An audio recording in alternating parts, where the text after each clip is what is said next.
My name is Dorothy de Beck, daughter of the great departed fighter ace Guillaume de Beck. My friends call me Didi. Actually, when all this began back in July 41, I had only one friend, Tommy Carter. He'd flown with my father in the Great War.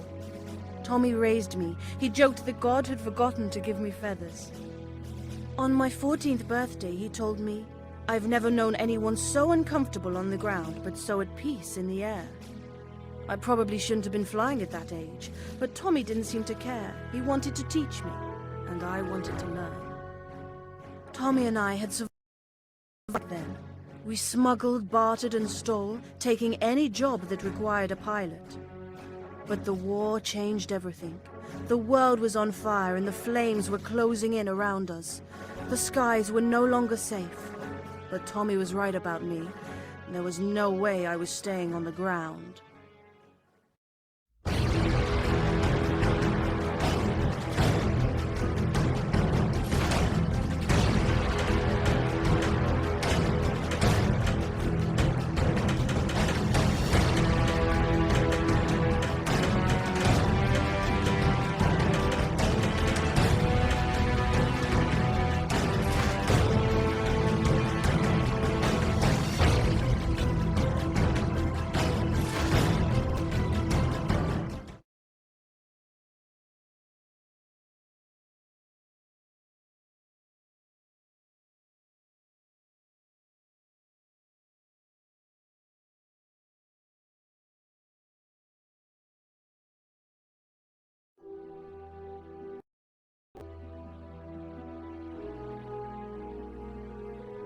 Didi, you're back.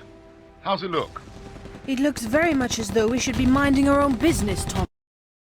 Group leader's offer is generous. And Didi, this is war. It affects us as much as anyone else if the fascists gain power. I'm a smuggler, Tommy. A profiteer, not a folk hero. This isn't like your last war. This is altogether messier. I'm approaching Tobruk, and any fool who shoots me down also destroys 12 cases of single malt. That would be a tragedy. Didi. He would say to fight. My father is dead, Thomas. Over and out. Okay, Didi, just bring your bus down into Tobruk. Try not to attract too much attention, okay? We'd hate to lose that Van Blanc Anglaise.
Sorry, Didi.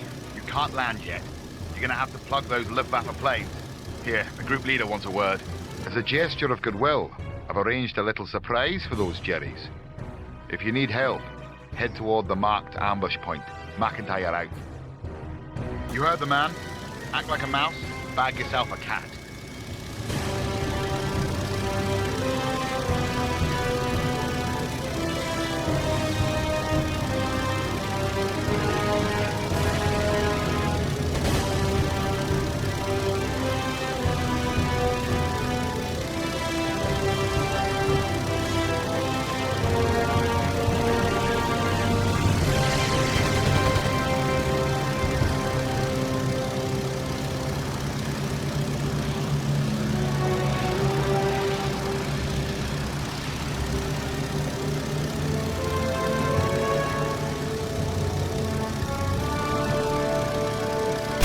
ambush.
You handle yourself well. Of course, I expect.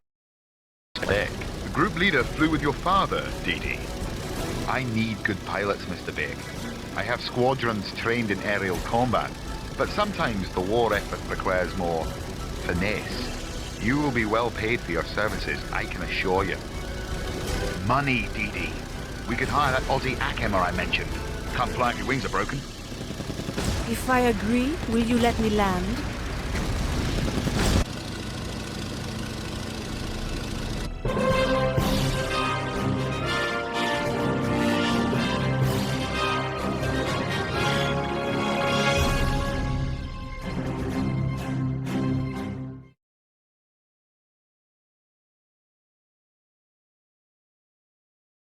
Our resources dwindling, Tommy and I decided to recruit a maverick mechanic called Clive Greer, an Australian by birth, a wanderer by inclination, a drunk by character.